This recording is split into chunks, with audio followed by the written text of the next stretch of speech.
Good day. Today, 29th December, we open this session, this program, with news about the biggest missile and drone strike launched by Russia against Ukraine at any time over the course of this war. Now, it's not entirely clear, it never is, how extensive or large this missile strike, this combined drone and missile strike actually was. The Russian Ministry of Defense has said virtually nothing about it.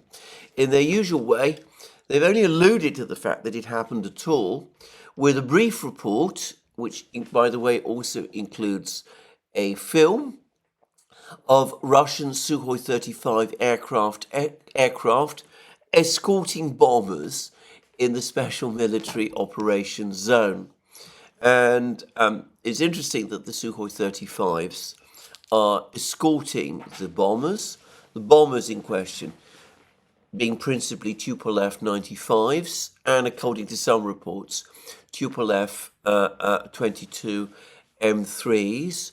But in any event, whatever the exact facts, the Ukrainians have provided us with some figures, and you can take these with as much or as little skepticism as you wish. So, according to Strana, General Zaluzhny, the Commander-in-Chief of the Armed Forces of Ukraine, has said that the Russians launched 122 cruise missiles and 36 geranium drones, making for a combined total of 158 strike weapons. And Zaluzhny claimed that out of these, 114 were shot down, though he didn't specify, at least this report from Strana doesn't specify, what the proportion between cruise missiles and drones that were shot down actually is. So that's what Zaluzhny tells us. And if we assume that this is correct, that would indeed be the biggest single combined missile and drone strike launched against Ukraine by Russia at any point since the special military operation began. And when I talk about missiles, it's important to say that lots of different missiles appear to have been launched. So the Tupolev 95s apparently launched KH-101 cruise missiles.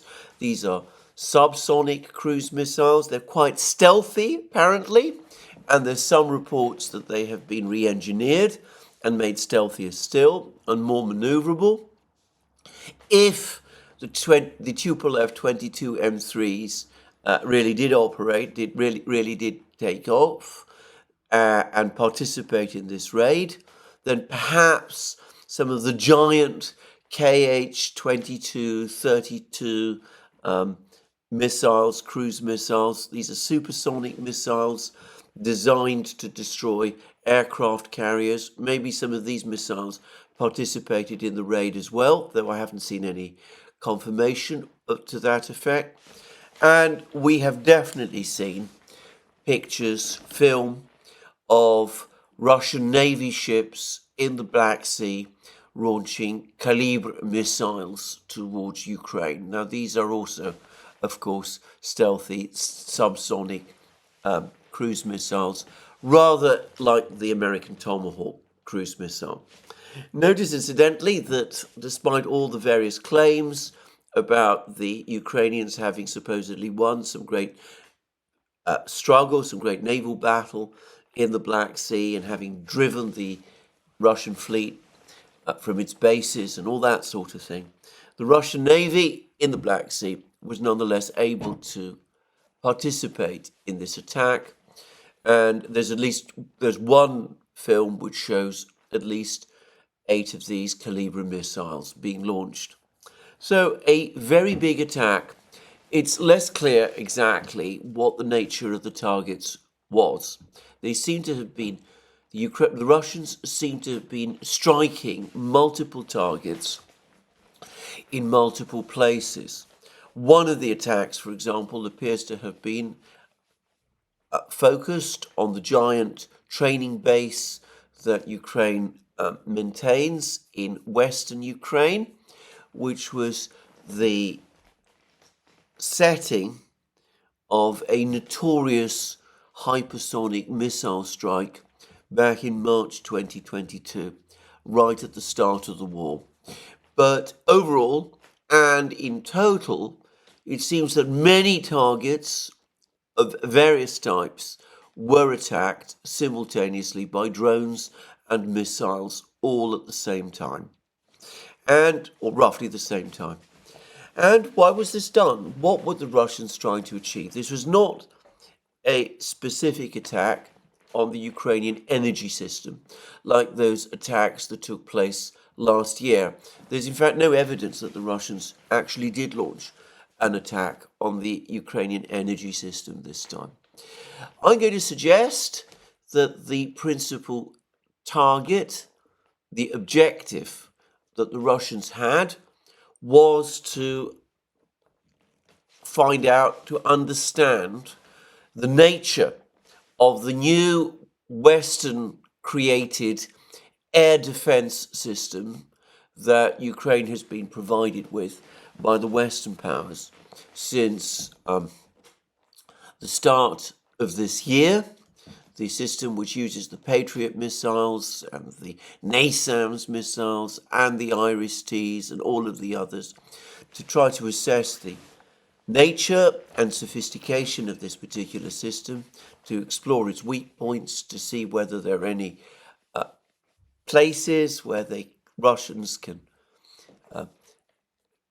send missiles through, but also to do something else, which is to deplete this air defense system, which is, I think, also ultimately what the main purpose behind the Russian missile strikes on the energy system last year. The idea is to get Ukraine to launch its air defense missiles against these very cheap and simple drones and against these cruise missiles as well. Ukraine apparently has to launch at least 2 air defense missiles against every target in order to have some realistic prospect of a successful interception. So if you send 158 drones and missiles against Ukraine on a particular night, then if the Ukrainians are going to try to shoot down every one, which is unlikely, by the way, especially of the uranium-2s, then the Ukrainians would have to launch as many as 316 air defense missiles of various types, which would be rather a lot. Now, of course, the Ukrainians are not going to launch that many air defense missiles on any particular night, and almost by definition, they're going to be trying to select targets amongst the air defense missiles, or the cruise missiles and the drones that are attacking them.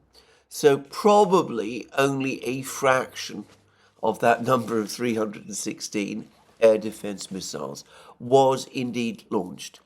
But having said that, probably a large number of air defense missiles was launched nonetheless, because of course Ukraine is presented by the Russians with a very difficult situation. Does it go on trying to intercept as many Russian cruise missiles and uranium-2 drones as it can, depleting its air defense arsenal, reducing the number of missiles? The United States is known to be struggling to provide Ukraine with all the air defense systems that it needs. Patriots in particular are in short supply. The United States has been pleading with Japan to provide Patriots to Ukraine. The Japanese are said to be astonished by this request. They were apparently led to believe by the Americans that the Asia-Pacific region was the main area of the US military build-up, the threat from China, the threat from North Korea loomed over everything. But now the Americans have come along and said, we can't produce enough Patriot missiles for all our needs. Ukraine is in desperate need of them. Please supply some of the Patriot missiles that you have from your stocks. And we understand that you produce them also, so perhaps also make some Patriot missiles for the Ukrainians as well. And apparently the Japanese have agreed to do that. But these are stopgap measures. Having said that, that's what the United States is trying to do. Some of these other systems, the NASAMS, the IRIS-Ts. The IRIS-Ts are very new systems, apparently. The French Crotal, which is also operating in Ukraine, by contrast, is apparently a very old system. Some of those missiles apparently are no longer in production. But anyway, and of course there's the Italian-French system that was also sent to Ukraine some time ago. As I said, lots of different systems, lots of different types of missiles, all operating, trying to defend Ukrainian airspace. None of these missiles being produced in the kind of volumes that the Soviet Union, in which the Soviet Union used to produce its S-300 missiles and its Buk missiles, which formerly were the missiles upon which the Ukrainian air defense system depended. And again, nothing like the number of missiles, air defense missiles, that the Russians to this day produce. S-400s, S-500s, S-350s, and all of those. So this, I think, is the objective. Work out what the weak points of the system are, find out where the major radars are located, try and get some sense of the speed of reaction and efficiency of this system as compared with the one that the Russians essentially destroyed last year, and deplete this air defense system as much as possible, just as was successfully done last year, taking into account the fact that production of Patriot missiles and of other types of missiles, air defense missiles, by the West is on a much smaller scale than what the Soviet Union was capable of and what Russia presumably currently does. And I am going to make a further guess that just as the Uranium-2 drone,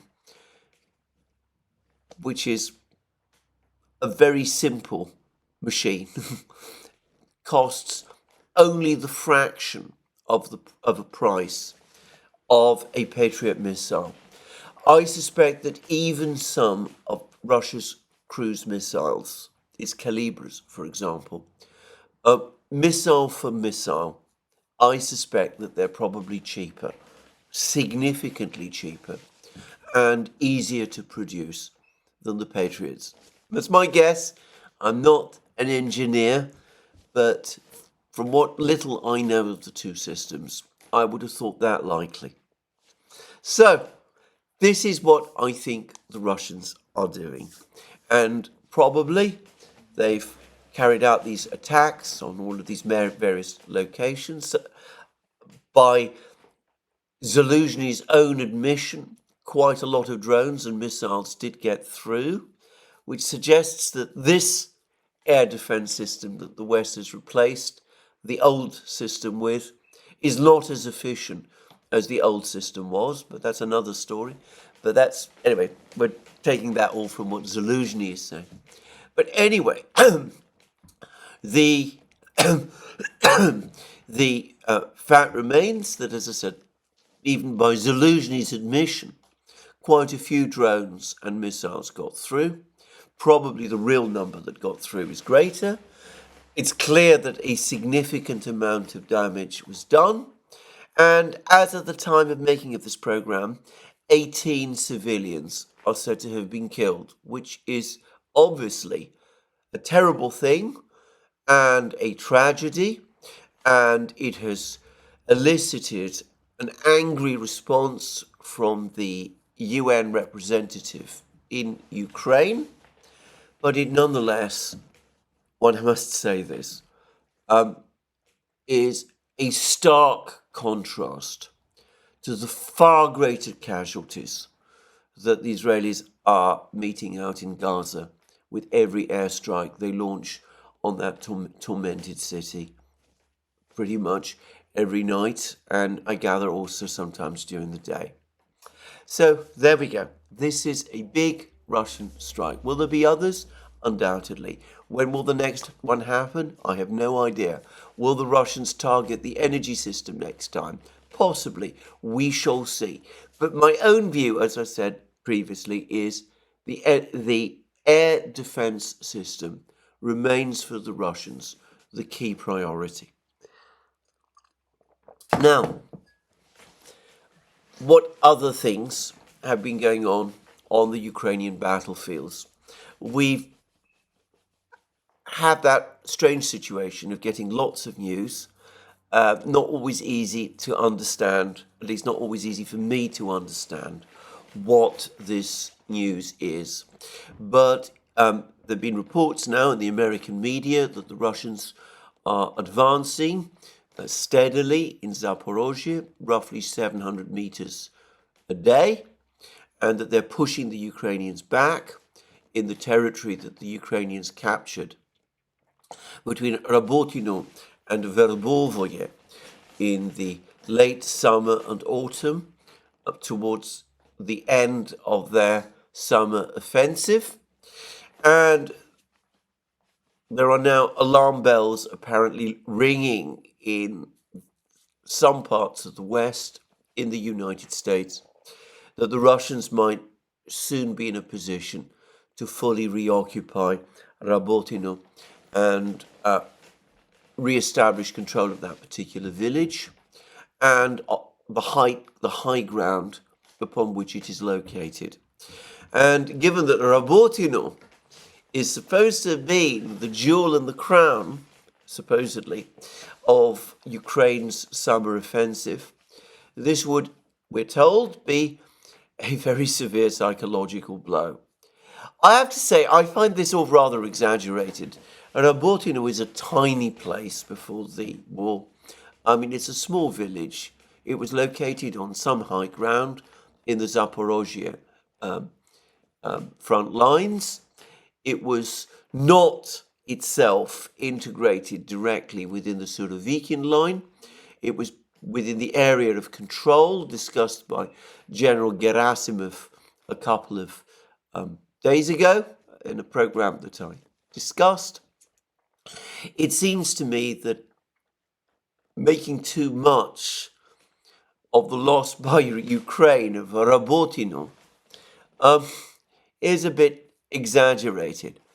But I suppose it is true that after all the huge effort and vast expenditure of men and resources which took place last summer and autumn as Ukraine battled through to try to first capture Rabotino and then to drive past Rabotino, actually to the east of Rabotino into this area between Rabotino and Verbovoye, this salient that it carved out into the low ground.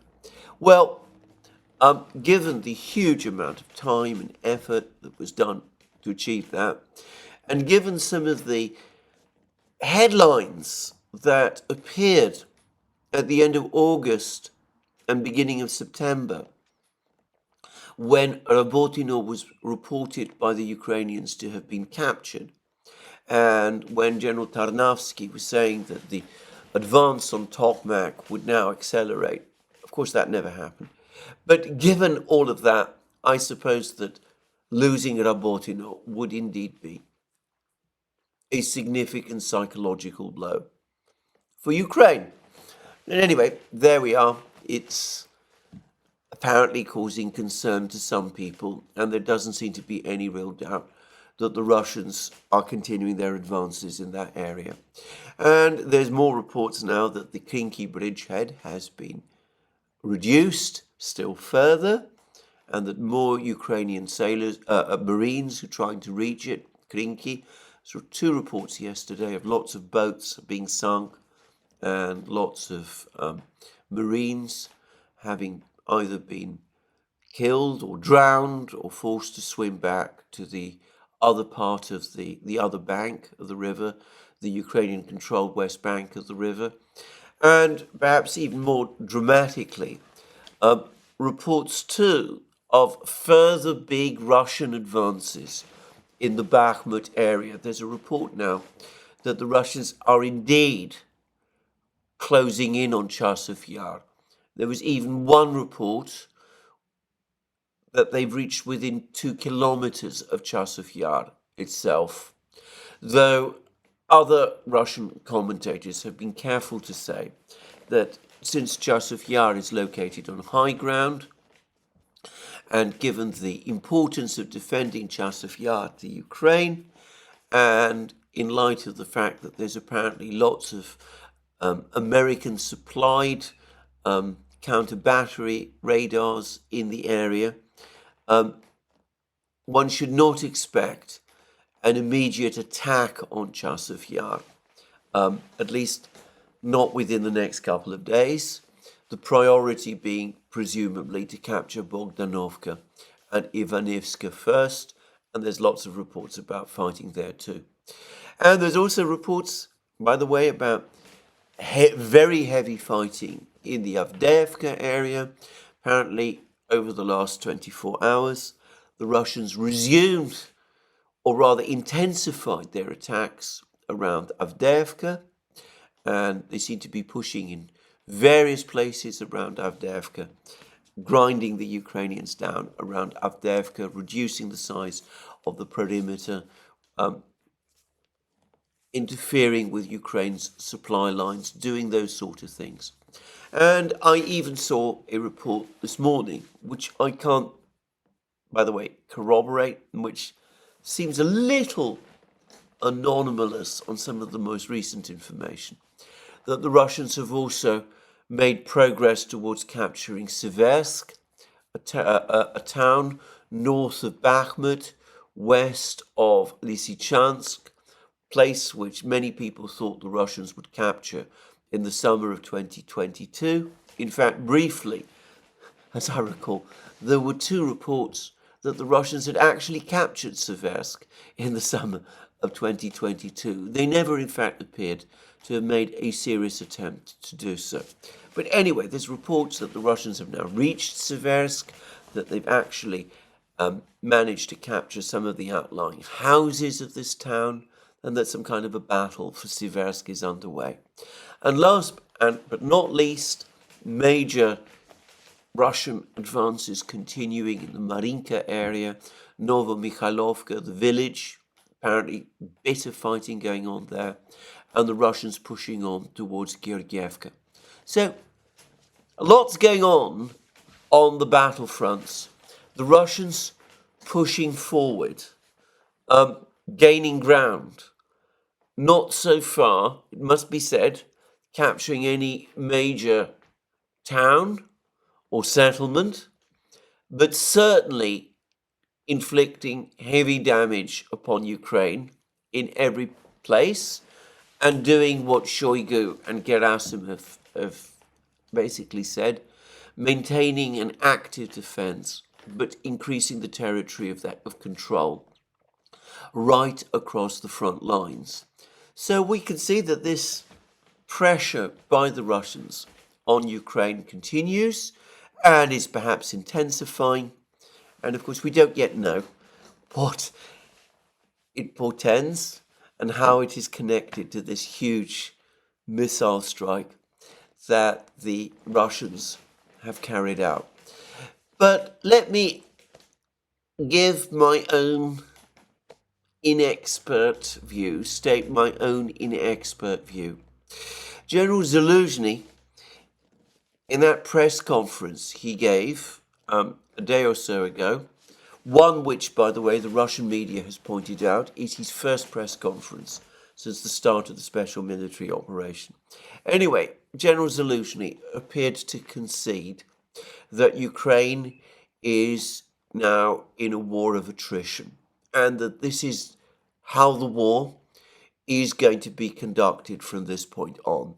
The objective, as various Russian commentators have pointed out, seems to be for Ukraine to reduce the scale of its losses and increase the scale of Russian losses. In other words, to change the balance of the attrition, which up to this point has been massively to the advantage of the Russians. And that's essentially what Zaluzhny said. And I think that the Russians, perfectly well aware of this, I think that they are not allowing Zaluzhny to conduct the kind of attrition strategy, the defense strategy that he wants. They're not giving him time and space to pull his troops back from the front lines, to rebuild and reorganize them, to build these great fortified lines that he's talking about, to do any of these, and to re-equip and resupply. They are instead engaging the Ukrainians right across the front lines to keep the attrition that the Russians have been waging ongoing. And that's precisely what they're doing. They're doing it with this missile strike, which is attrition against Ukraine's air defense system. And they're doing it with these attacks along the front lines, which are attrition of Ukraine's ground forces. That is the principal objective.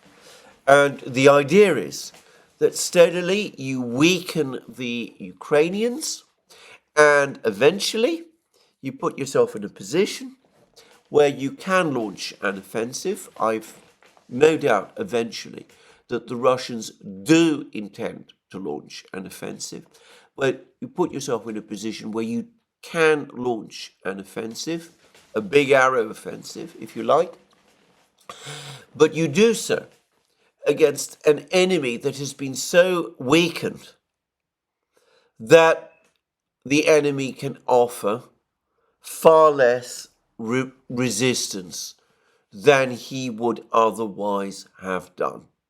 So in order to get there, you have to keep the attrition going all the time. You give the enemy no rest at all, and that explains what the Russians are doing on the front lines, and it explains to some extent now what we're going to start to see with the missile strikes. Finishing on this, I'm going to quickly say a number of final points. Firstly, it's interesting to see Zaluzhny now talking about working towards a attrition strategy. And of course, this isn't just Zaluzhny.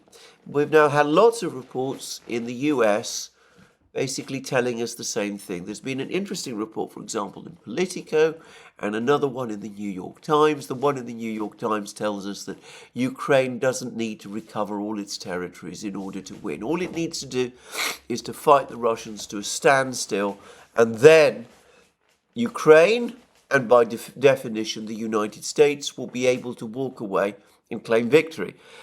Well, it's very interesting to see all of this, and to basically see General Zaluzhny himself and the Americans now increasingly talking about a strategy of defense and a strategy of attrition.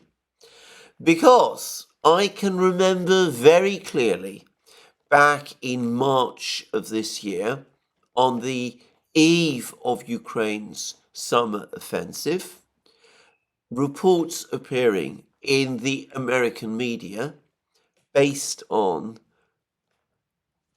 sources within the US government, and specifically within the Pentagon, saying that the United States, the US military, was warning Ukraine that it must avoid a war of attrition at all costs, because a war of attrition was a war which it was guaranteed to lose. That was March. Now, that approach, the one of attrition, which would result in Ukraine's inevitable eventual defeat, the one that the Americans were warning against in March, now in December, it's become the strategy. I'm going to say that, well, militaries no doubt have to adapt to the ongoing situation, and it's clear that Ukraine can't launch an offensive at this time. So going on to the defensive is logical, and it makes a great deal of sense. And all of those things. But it does beg questions, a lot of questions, about the thinking and the decision-making that has taken place in the past. My own view, for what it's worth, is that the right moment for Ukraine to have gone on to the defensive was this time last year. This is the time when the Russians were still relatively weak and where they'd been severely embarrassed by Ukraine's offensives in Kharkiv and Kherson. This was the time for the Ukrainians to reinforce their defense lines, to build up their brigades with the Western equipment and to strengthen those defense lines, to try to harden the defenses in advance of whatever moves the Russians might eventually decide to make when they'd become stronger.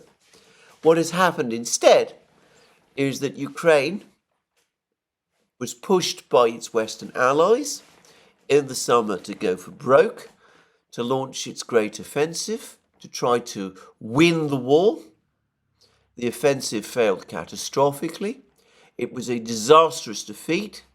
Ukraine's army has been severely weakened.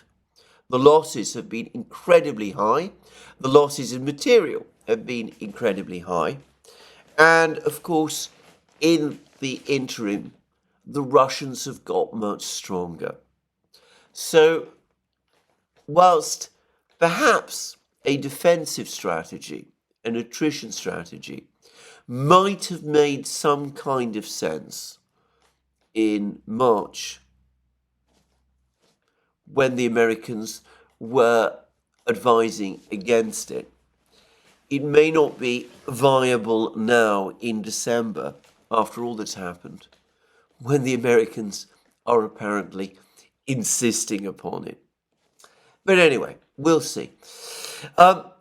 The other thing I wanted to say about attrition strategies and what the Ukrainians are now planning to do is, of course, that I suspect it will be very unpopular with some people in Ukraine, and it does not in any way, conceivable way, offer an eventual pathway to victory. An attrition strategy only makes sense if there is indeed going to be some kind of negotiation, some attempt to freeze the conflict lines. And that, of course, despite what Zelensky constantly tells us, is what the United States is planning to do. And that's why, as I've discussed in previous programs, we've had articles planted in the media about floating the ideas, telling us there's back-channel discussions with the Russians about this are underway, floating proposals for freezes of the conflict, talking about German variants and South Korean variants and all of those sort of things, and why we had a couple of days ago an article in the New York Times suggesting that President Putin, no less, had come forward and had indicated through various back channels that he was in fact open to the idea of a ceasefire. Well, I have been skeptical about those reports, and two very top Russian officials who would certainly know if there were some kind of back channel discussions underway have now spoken out, and they've spoken in interesting ways, and they made it fairly clear that there's been no outreach seeking a ceasefire by Putin, as that New York Times article implied, but on the contrary, that the Russians, for the moment at least, continue to be committed to executing their plan. And the first of these officials is Dmitry Medvedev, Deputy Chair of the Security Council of the Russian Federation and third President of Russia, as his X profile tells us. And he has now published on X the following comment. And he puts it like this. Question by RIA Novosti. That's, of course, the big Russian media conglomerate. And the question was, the collective West, having wasted almost all of its weapons, start to push the Kiev regime to engage in talks in 2024. Is that possible? And that's a question that apparently RIA Novosti has asked, and it's presumably addressed to Medvedev. And then he responds as follows. Answer. What about the talks in 2024? It's all perfectly clear. 1. The special military operation will continue, with its aim still being the disarmament of the Ukrainian forces and abandonment of neo-Nazi ideology by the present-day state of Ukraine. 2. Displacement of the ruling Bandera regime is, though not openly stated, the most important and inevitable goal which must and will be achieved. 3. Odessa, Dnipropetrovsk, Kharkiv, Nikolaev, Kiev, as well as many others are Russian cities, temporarily occupied. All of them are still marked by the colors of yellow and blue on the maps and pads. And so, yes, the talks are possible, of course. Russia never rejected them, unlike the mad authorities of Ukraine. Such talks, and he puts this in quotation marks, the word talks, such talks have no time limits. They can go on till full defeat and surrender of the North Atlantic Alliance's Bandera forces. And by the way, I'd like to inform you that since January 1st, 2023, the armed forces of the Russian Federation have accepted 500,000 people as servicemen under contract. So that was Medvedev's response to this question yesterday. He said, look, we're absolutely open for talks. We've always been willing to engage in talks, but our objectives now are entirely clear. There must be complete Ukrainian disarmament, no Ukrainian military to speak of, and the ideology of the 1930s and 1940s must be expurgated completely from Ukraine. Secondly, there must be regime change in Kiev, because even though we're not openly talking about the need for it, the fact is that this is the single most important and inevitable goal which must and will be achieved. In other words, regime change in Kiev. And then Russian cities must in some form be brought back into the motherland, into either the Ruski Mir or perhaps Russia itself. And look at the list he's provided Odessa, Dnipropetrovsk, the city the Ukrainians call Dnipro, Kharkiv, Nikolaev, and Kiev itself. Kiev, the mother of all Russian cities, as it is sometimes been referred to, the original capital of Prince Vladimir the Great, who adopted Christianity, the mother city, that must be brought back into the motherland as well. And he says that, talks are entirely possible. We can, of course, engage in all of these talks. There will be no ceasefire, however. Under no circumstances will there be a ceasefire. And ultimately, and this is the way he sets it out, one of two things must happen. Either the talks result in Ukraine's acceptance of all of the things that Medvedev has outlined, or there will be the full defeat of the North Atlantic Alliance's Bandera forces. So Medvedev taking an incredibly hard line, as he always does now. Now, I have to say that I don't always know how representative of Russian thinking Medvedev is. My understanding is that Medvedev and Putin remain very close and very close friends. I would have thought that if Putin disapproved of these kind of statements and comments that Medvedev regularly publishes, he would have taken some step by now to persuade Medvedev to stop publishing them. And I would have thought that by now, at least, Medvedev would have complied. Well, I would expect Medvedev to comply with such a request if it came from Putin himself. There's no evidence that Putin has done that. And here, of course, we come up with two possible explanations. Either Putin is not restraining Medvedev because ultimately he agrees with what Medvedev is saying, or because he, Putin, and Medvedev are playing a tough cop, soft cop game. Medvedev is coming up with these astonishing, strong statements. We need regime change. We need Odessa, Dnipropetrovsk, Kharkiv, Nikolaev, and Kiev itself.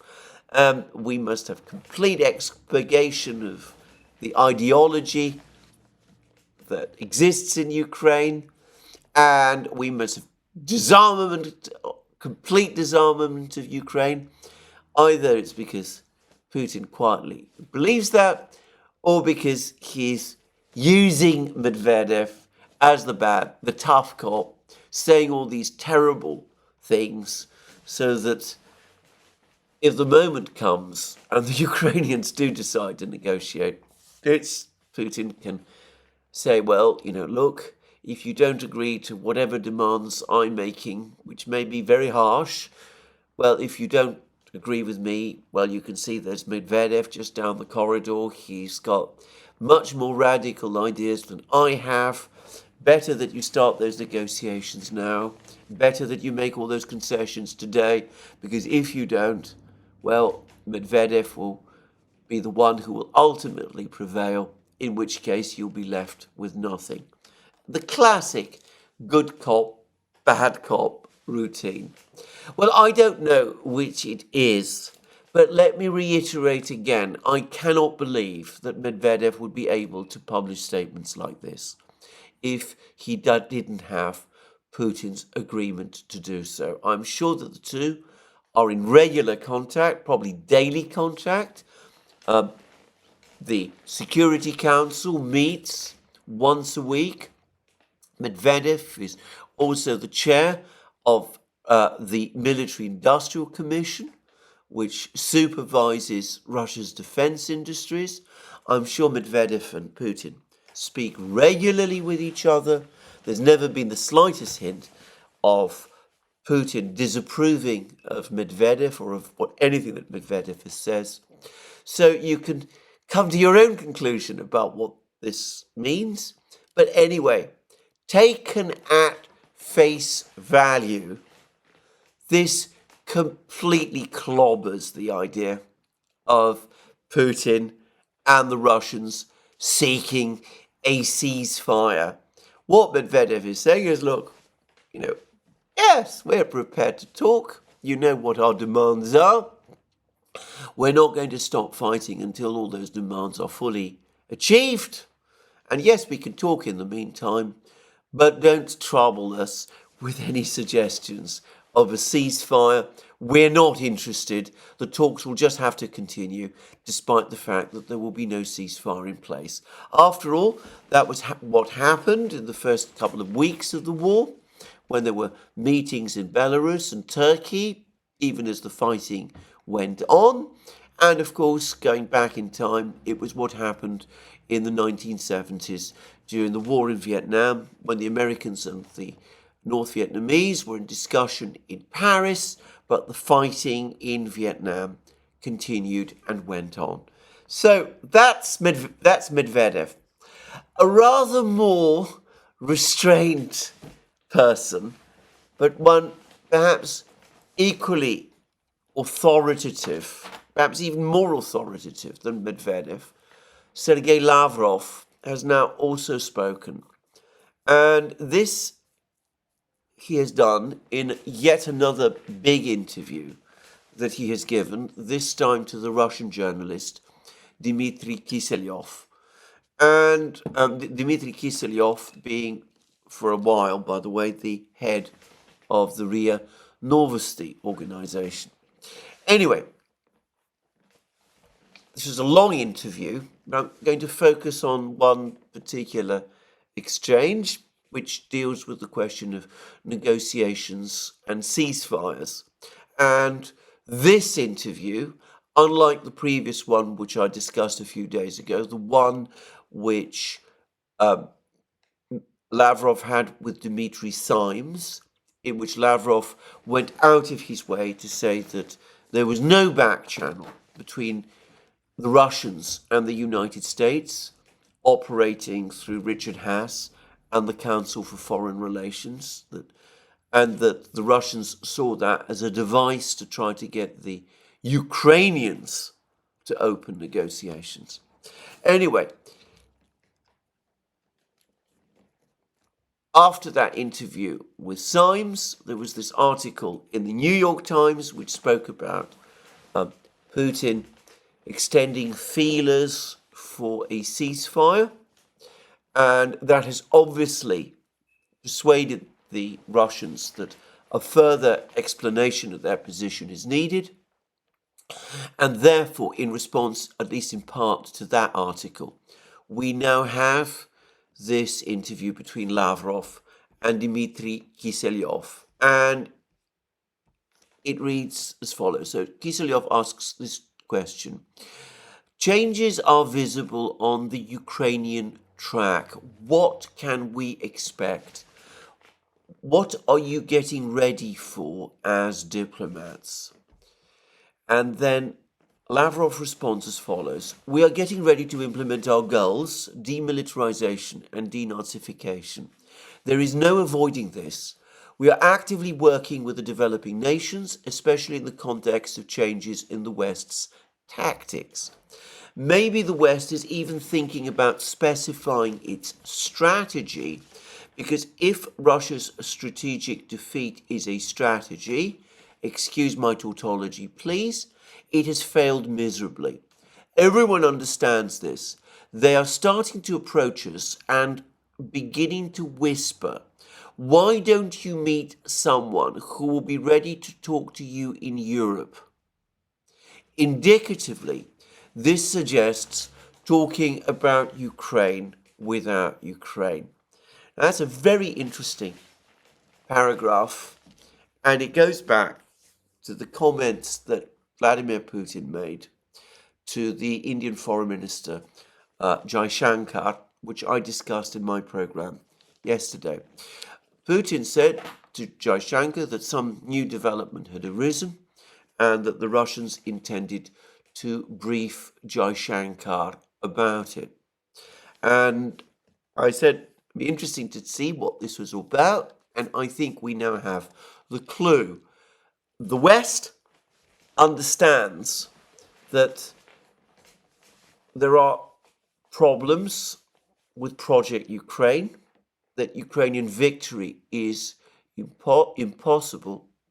So, in Lavrov's words, they're starting to approach us and beginning to whisper, why don't you meet someone who will be ready to talk to you in Europe?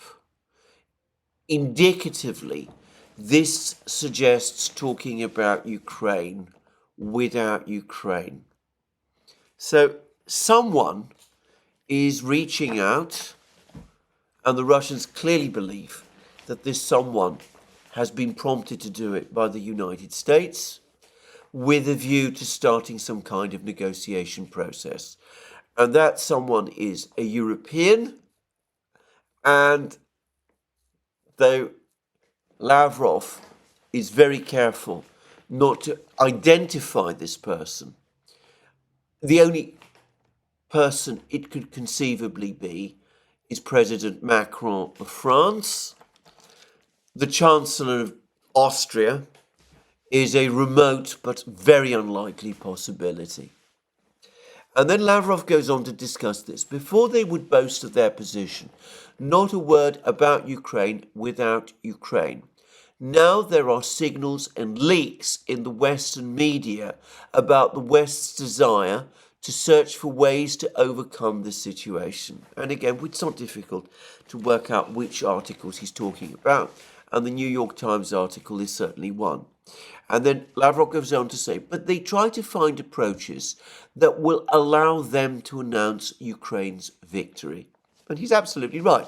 One of the New York Times articles, not the one I mentioned, we're discussing, the other one, actually says that Ukraine doesn't need to regain all of its territories in order to win. So that's saying that they want to be able, the West wants to be able to announce Ukraine's victory. And they're approaching the Russians to try to get the Russians to agree to a process that will arrive at that. And then Lavrov gives short shrift to all of this. He says, these are idle officials for whom it is important to report that they fulfill the 5-year plan in 3 or 4 years, like it was in some Soviet bureaucratic structures. In most cases, this was true, but often it was eyewash. I think that what the West is doing now is very similar to the worst cases of eyewashing in our country. Indicatively, they are not good at it. It is clear what they want to achieve, to leave as soon as possible from this grievous position, one that Europe was driven into primarily by Washington. The Americans have disrupted the European economy and risen very seriously at Europe's expense by dragging down its industrial production, providing energy for their industry at prices that are 4 or 5 times less than those they imposed on Europe for their LNG after blowing up our pipelines. They have done this before too. They need a way out without losing face, or a way out that will allow them to persuade at least themselves that they have not lost face. This is how they see it. So, this is an attempt by the Americans and the Europeans to try to extricate themselves from this Ukrainian crisis. They can see that it's ultimately failed. The project Ukraine is failing. This is what the Russians think. And they're trying to get some kind of negotiation process started. They're trying to put pressure on the Ukrainians to speak to the Russians. That was what Lavrov discussed in his previous interview, the one with Dmitry Simes. And in this one with Dmitry Kiselyov, they are suggesting that the Russians meet with some European intermediary who will come up with fancy plans for a freeze and such things so that the Americans can walk away and claim victory. And this is eyewash. It is not going to work. The Russian objectives remain the same as always: demilitarization, denazification. In Lavrov's words, there is no avoiding this. And then Lavrov goes on to discuss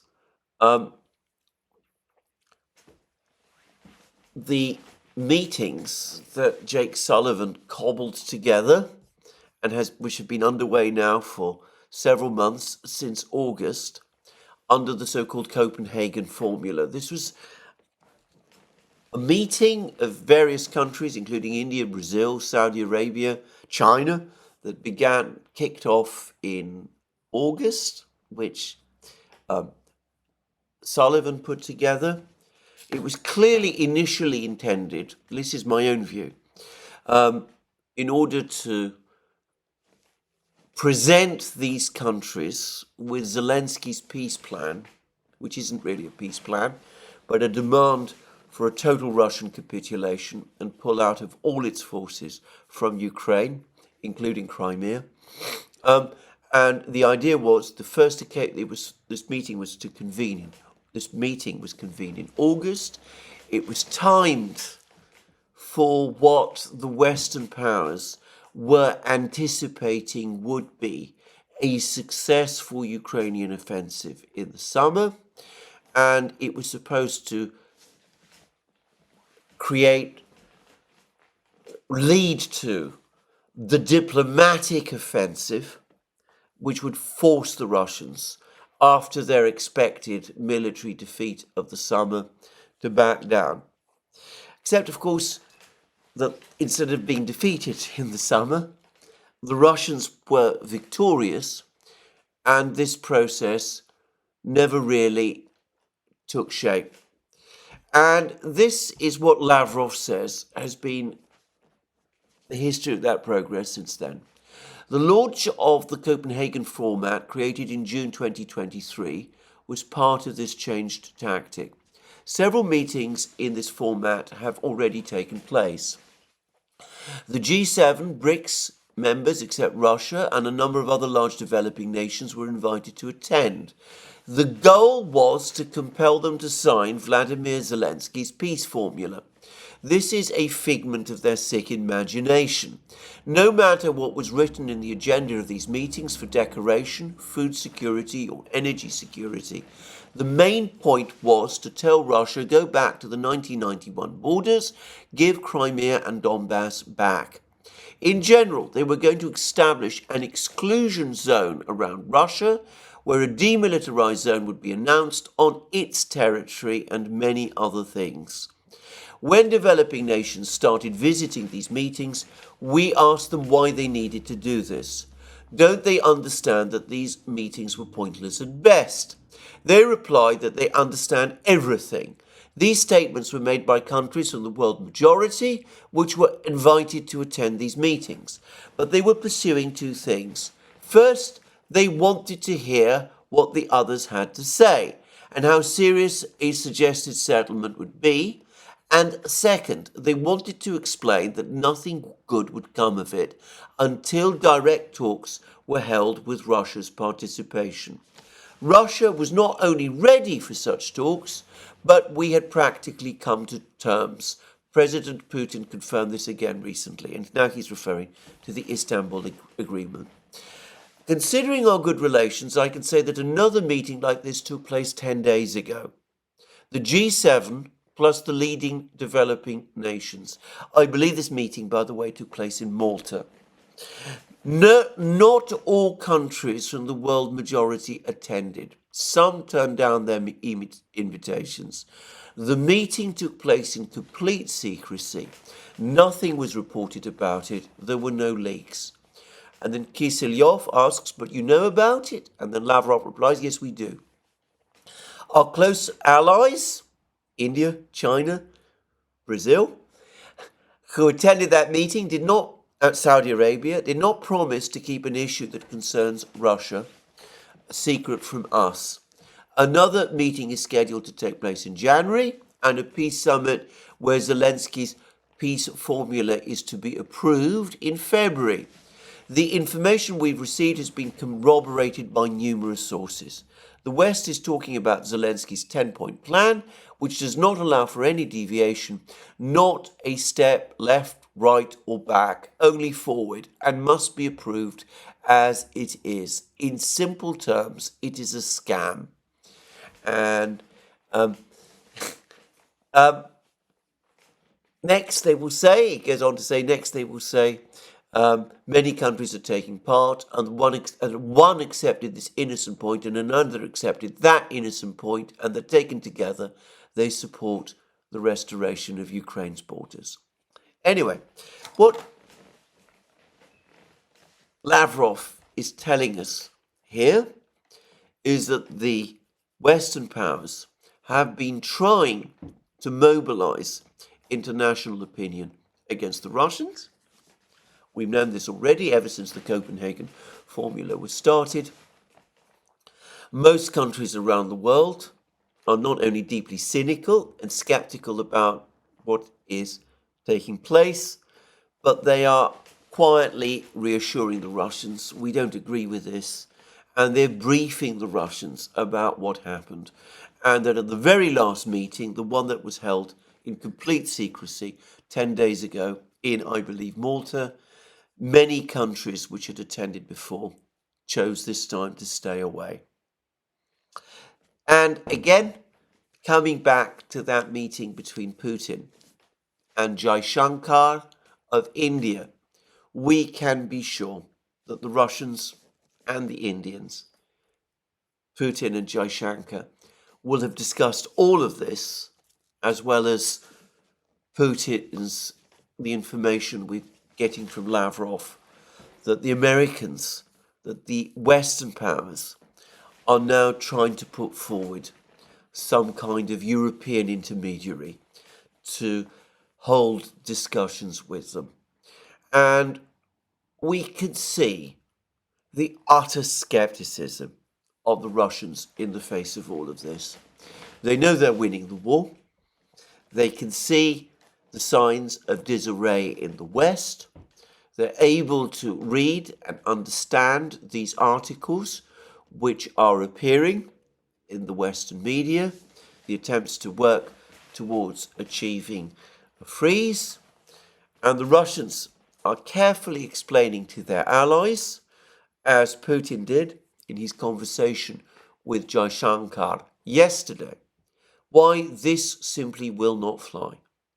The Russian objectives remain what they have always been: demilitarization, denuclearization, the purging of this ideology from Ukraine, Ukraine no longer being part of NATO, and of course Medvedev has spoken further. He's discussed at length the further expansion of effective Russian control of more and more of Ukrainian cities. The Russians are not interested in a ceasefire. They have their military plans, which they are developing.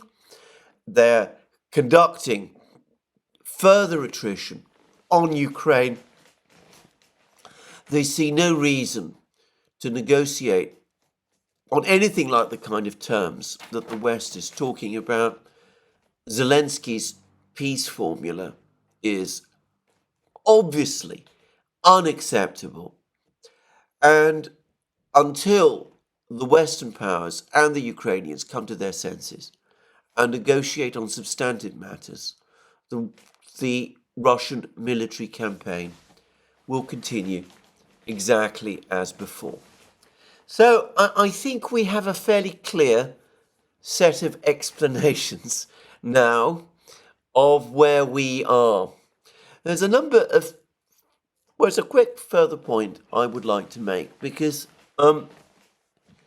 I've said in previous programs that I do believe that this attrition, and I said in this program, that this attrition is eventually intended to open the way towards a proper Russian offensive, deploying many more troops than we've seen up to this point. And the Russian Defense Ministry has just provided updated figures of the size of the Russian armed forces, and we can see that they have grown substantially, and that there's now more than 700,000 full-time professional soldiers enlisted in the Russian armed forces. Of course, not all of them will be trained up to the level needed to engage in a war, but in time, of course, they will be. Now, one Russian official, and he's rather junior in the political hierarchy, but he's Vladimir Saldok, who is the governor of the Russian-controlled part of Kherson region. He now says that he thinks the war will end in the spring. He says that Ukrainian forces are weakening so quickly. He says that Russian advances along the front lines are becoming so regular and so strong that he expects the final hammer blow to descend sometime around the spring. Well, he may be right about that. I don't know. We'll just have to wait and see. I wouldn't place a huge amount of weight on this, but I would point out that a potential late spring date does correspond closely with a date that an important Russian general gave some months ago in an interview at the time of the early moves of the Russian military towards Kupiansk in the late summer, early autumn. So, let's wait and see. But anyway, clearly, some diplomatic moves are taking place. The West does indeed seem to be trying to get some kind of negotiation process started. The Americans themselves don't want to dirty their fingers with this. They don't want a situation where Biden is forced into, or is made to appear that he is negotiating with Lucifer's representative on earth, Vladimir Putin. So he wants others to carry the water for him. So does his foreign policy team. They've been trying to push the Ukrainians towards the negotiations. If that doesn't work, they're looking for someone in Europe, perhaps Macron, conceivably, though less likely, the Chancellor of Austria. There's even, I suppose, a long shot possibility that it is Olaf Scholz of Germany, but that somebody is supposedly prepared to talk with them in Europe, and the Russians have been told, why don't you meet this person and at least listen to what he's got to say, what ideas he has to say. And the Russians, Medvedev, Lavrov, made it completely clear that this is not at all what they plan, that their objectives remain the same as they have always been, and that after the Istanbul debacle, there won't be a ceasefire until there is at least a clear and unbreakable commitment from Ukraine to fulfill all of the original Russian conditions. Well, that is what I'm going to say about the conflict in Ukraine today. Much more is also going on in the world, and it seems to me that we are now once again looking at growing pressure in the West, on the part of some people in the West, for a potential strike on Iran. There is increasing fighting between Israel and Hezbollah on the border. It's not yet so far spiraled out of control, but it is taking place. There continue to be attacks by various militia groups on American bases across the Middle East.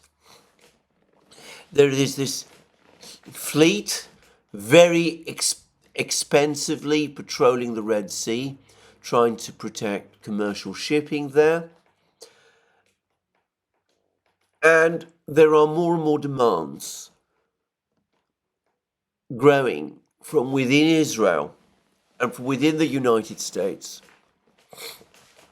for some kind of attack on the country which, in the neocon imagination, is the arch tormentor that is orchestrating and stage managing all of this, which is, of course, Iran. And there's been a long article in the Daily Telegraph by John Bolton, Donald Trump's former national security advisor, in which he says that the time has come to launch a strike on Iran. And my old friend Simon Tisdall in The Guardian is also now writing about that possibility, though this is one war of which he does not seem to approve.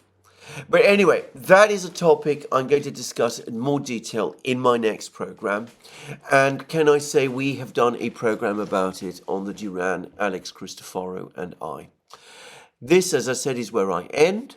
There'll be more from me soon. And let me remind you again that you can find all our programs on our various platforms, Locals, Rumble and X. You can also support our work via Patreon and Subscribe Star, links under this video. Don't forget also to check out our shop, where you can find the amazing things there, like magic mugs, hats, hoodies, t-shirts, all those great things. And I believe we still have our sale, and I believe that the discount code is Christmas 2023. And last but not least, if you've liked this video, please remember to tick the like button and to check your subscription to this channel. That's me for today. More for me soon. Have a very good day.